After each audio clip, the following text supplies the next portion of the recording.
هاي بنات، عاملين ايه؟ يا رب تكونوا كويسين. فيديو النهارده هيكون فيديو مهم جدا لكل البنات، مهم جدا ان انتوا تتفرجوا عليه. عنوان الفيديو بتاعنا النهارده وهو 10 خطوات عشان تكوني جميله ونظيفه طول الوقت. في الاول خالص خليني اقول لكم ان احنا كبنات لازم دايما نبقى واخدين بالنا من نفسنا.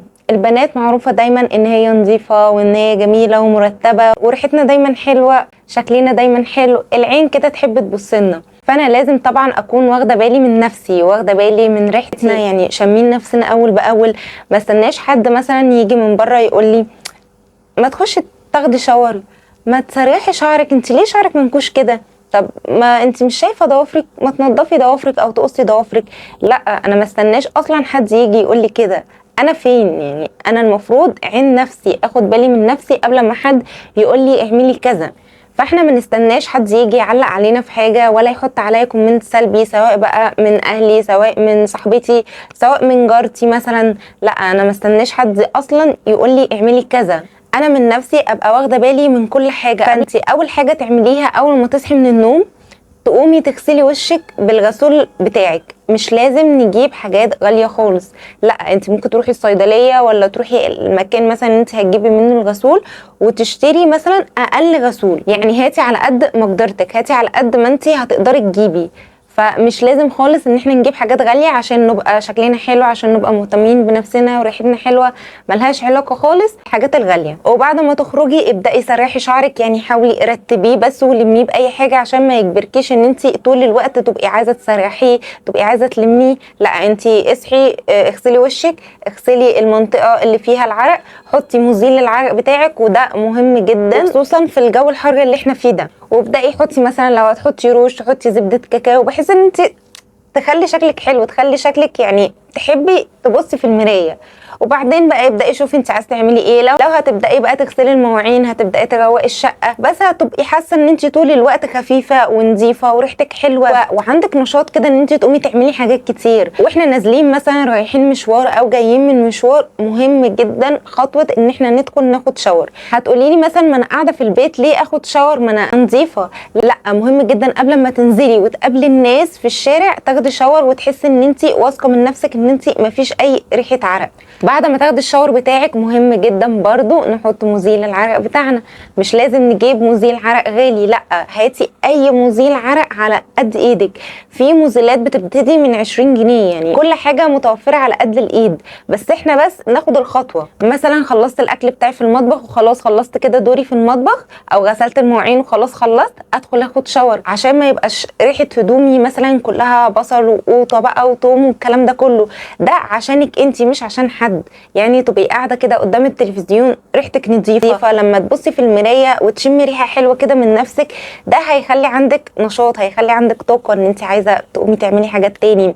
ده غير كمان هو هيغير نفسيتك. وزي ما قلت لكم، مش عشان اكون نظيفه وريحتي حلوه وشكلي حلو اشتري حاجات كتير واشتري منتجات غاليه كتير عشان اوصل للهدف ده. لا لا، مش لازم خالص. هي اصلا ملهاش علاقه بالحاجات الغاليه. انت ممكن اصلا تكتفي بصابونه وتكتفي بمزيل عرق على قد فلوسك، حتى لو ب20 جنيه ب40 جنيه ب50 جنيه. هاتي اي مزيل عرق يكون ريحته حلوه وحطي منه، هتوصلي برضو لنفس الهدف اللي هو ريحتك نظيفه، شكلك حلو، حاسه ان انت خفيفه كده وقادره تعملي حاجات كتير. وطبعا لازم انا كبنت اخد بالي من ضوافري جدا. كل البنات دلوقتي بتربي ضوافرها ومنهم انا، بس انا مش بحب اربيها تبقى طويله قوي، لا، بحب يبقى شكلها معقول. المعقول في كل حاجه حلو. حتى لو انت ربيتيها وتبقى طويله قوي نضفيها، يعني ما تسيبهاش ابدا تبقى مثلا فيها حاجات من جوه، لا، نضفيها وبرديها، خلي يبقى شكلها حلو ما تعورش. لازم طبعا ابقى واخده بالي من شكل ضوافري جدا. وعايزه اقول نقطه مهمه جدا البنات كلها بتنساها، وده طبعا للاسف ان هي مش بتغسل سنانها.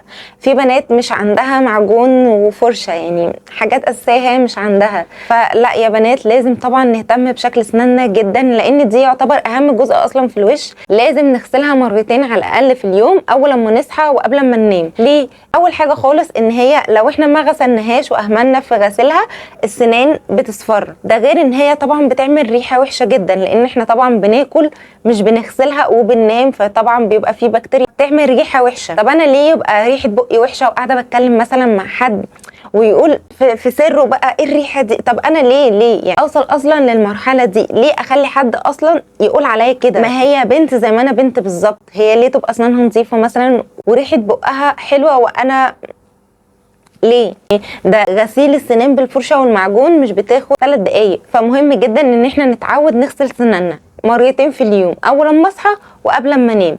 ده هيفرق معاكم جدا. ونيجي برضو لنقطه مهمه جدا، وهي ان احنا نشيل الشعر الزايد في جسمنا.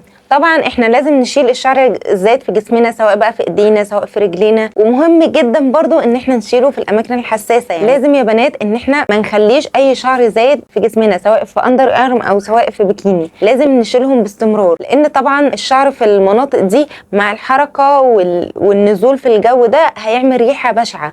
مهما بقى تاخدي في شاور، مهما تحطي في مزيل عرق، مهما تحطي في بادي سبلاش، المكان ده هيفضل ريحته مش حلوه. طول ما انتي سايبه شعر فيه، المكان ده هيفضل ريحته مش حلوه. فاحنا نشيله بالطريقه المناسبه ليكي. شوفي انتي حابه تشيليه بايه وشيليه بيه، بس يعني المهم ان يكون المنطقه دي ما فيهاش شعر. لا، انتوا مجرد ما شلتوا الشعر اللي موجود مش هتحسوا خالص ان انتوا عايزين مثلا ايه تستحموا كل يوم. هتحسوا ان الدنيا نظيفه، يعني انتوا مش شامين من نفسكم ريحه عرق، فخلاص قشطه يعني. وكمان عايزه اقول لكم نقطه مهمه جدا، ما ينفعش احط مزيل عرق. يعني انا ما غسلتش المنطقه فحاطه مزيل عرق على عرق، يعني لازم قبل ما احط مزيل العرق ابقى غاسله المنطقه دي كويس. فالموضوع بجد بشع وهيعمل ريحه بشعه. وفي نقطه مهمه جدا يمكن البنات مش بتاخد بالها منها او مش مهتميه بيها قوي، وهي ايام البريود. لازم طبعا في نهايه كل يوم اغسل المنطقه دي كويس، وطبعا انضفها باستمرار. يعني كل كام ساعه طبعا انضف المنطقه، واكيد انتوا فاهميني، يعني فاهمين انا عايزه اقول ايه. ولو مثلا نازله او خارجه رايحه مشوار، مهم جدا ان انتي تغسلي المنطقه بالميه والصابون وتغيري، والدنيا تبقى نظيفه تماما في المنطقه دي. لان طبعا عدم النظافه في المنطقه دي بيعمل ريحه وحشه جدا، بيعمل بكتيريا، وممكن يعمل لك التهابات ويعمل لك مشاكل كتير. فطبعا دي نقطه مهمه جدا. ويمكن في بنات بتعتمد ان هي مثلا تغير البادز كل كام ساعه وخلاص. لا، احنا لازم واحنا بنغير البادز دي لازم نغسل بميه وصابون في المنطقه دي، بحيث ان الريحه اللي تبقى طالعه من المنطقه دي تبقى ريحه نظيفه. وطبعا في نقطه مهمه جدا، وهي ان انا كل ما ادخل اخد شاور لازم اغير الغيار الداخلي بتاعي. ما ينفعش اخد شاور وجسمي يبقى نظيف وارجع البس نفس اللبس تاني. لا، لازم البس غيار نظيف، لازم البس بيجامه نظيفه ريحتها حلوه. لو انا نازله مثلا مهم جدا احضر الطقم اللي انا هلبسه اشوفه نظيف، ريحته نظيفه ولا ريحته عرق، الطرحه اللي هلبسها ريحتها نظيفه ولا ريحتها عرق. احاول اخد بالي من كل ده، لان انا طبعا بنزل اتعامل مع ناس بره، ناس معرفهاش. فطبعا الريحه دي مش هتاذيني انا بس، لا دي هتاذي كمان الناس هختلط بيهم في الشارع او اللي هتعامل معاهم في الشارع. لازم احاول افضي لنفسي وقت انزل فيه الكوافير، اعمل شعري، احط ميك اب، اعمل كل الحاجات دي، عشان الموضوع ده هيفرق في نفسيتنا جدا. كل ما تحس ان انتي شكلك حلو، شعرك شكله حلو، لابسه بيجامه نظيفه، ريحتك حلوه، الموضوع ده هيفرق معاكم جدا، هيغير في نفسيتكم. انتوا هتتعودوا على الشكل ده، مش هتقبلوا مثلا ان انتوا يبقى شكلكم مثلا مش احسن حاجه، شعركم منعكش، لابسين بيجامه مش حلوه، مش هتقبلوا الموضوع ده خالص. وعايزه اقول لكم ان النظافه مش صعبه ومش متعبه خالص، بالعكس انت لما تعملي الخطوات اللي انا قلت لك عليها في الفيديو هتحسي نفسك انك خفيفه، ريحتك حلوه، نفسيتك على طول حلوه. كل ما يبقى شكلك حلو كل ما طبيعي نفسيتك هتكون كويسه، تحسي دايما ان انت خفيفه، عندك نشاط تقومي تعملي كذا حاجه. وبكده اكون خلصت فيديو النهارده. اتمنى الفيديو يكون عجبكم، اتمنى فعلا تكونوا استفدتوا من فيديو النهارده. هستنى منكم لايك واشتراك وكومنتات كتير حلوه. يلا باي باي.